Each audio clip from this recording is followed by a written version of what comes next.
श्रीकृष्णाने नरकासुराचा वध केला आणि सत्याचा असत्यावर विजय म्हणून आपण दिवाळीमध्ये नरक चतुर्थी साजरी करतो. अंधार दूर करण्याचं सामर्थ्य हे प्रकाशामध्येच असून संपूर्ण वातावरण प्रकाशमय व्हावं आणि प्रसन्नता यावी म्हणून दिवाळीमध्ये आकाशकंदील दारोदारी लावला जातो. पूर्वीपासून बांबू आणि कागदापासून सर्वजण एकत्र बसून आकाशकंदील बनवण्याची परंपरा आहे. परंतु आता बाजारामध्ये प्लास्टिकचे आकाशकंदील सर्रास विकले जातात. त्यामुळे मी थोडीशी लोककला जपत आकाशकंदील घरीच बनवण्याचं ठरवलं होतं. यामध्ये मी थोडीशी वारली पेंटिंगने वसुबारससाठी एक गाय आणि तिचं वासरू काढलं होतं.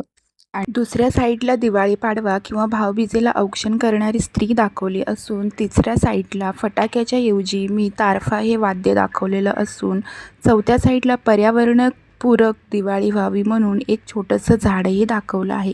तर तुम्हाला हा आकाशकंदील कसा वाटला? आवडला असेल तर नक्की लाईक आणि कमेंट करा. शुभ दीपावली. थँक्यू.